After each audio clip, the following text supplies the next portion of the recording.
Okay, so let's open. Ayan. So nilinis ko siya ngayon. Kinlear ko siya para malagyan natin ng mga item at matansya natin talaga kung ano ba talaga yung mga kakasya dito sa ating storage ng Honda PCX 2023 model. Okay, so ito, meron ako ditong isang bola. So sa mga player natin tulad ko na naglalaro at pwede bang pandayo yung ating Honda PCX. Ayan, so meron din ako ditong rubber shoes.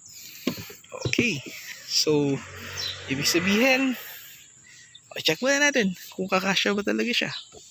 Okay, with the one regular ball at isang rubber shoes, yun, kasyang kasya pala.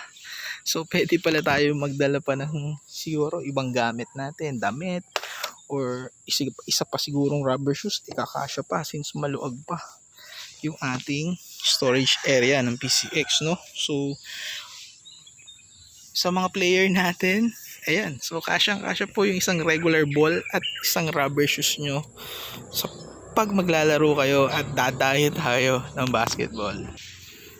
Then sa mga naghihintay, if kasya nga ba ang dalawang helmet sa ating storage. Okay, so let's see.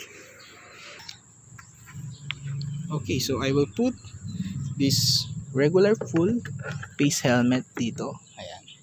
Then meron ako dito isang helmet. Ito yung helmet ng anak na ginagamit ko. Ginagamit ng anak ko. Ayan, so let's see. Let's check kung kakasya ba siya. Ayan, so balik rin natin. Yan. Yan. You know, kasya kaya siya. Okay, let's see. 5, 4, 3, 2, go. Yun.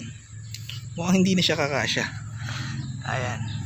So hindi kakasya ang dalawang helmet natin sa storage kasi tumatama na siya dito. Ayan. Hindi na pala siya kakaya. Pagka tinry natin yun, hindi siya kasya.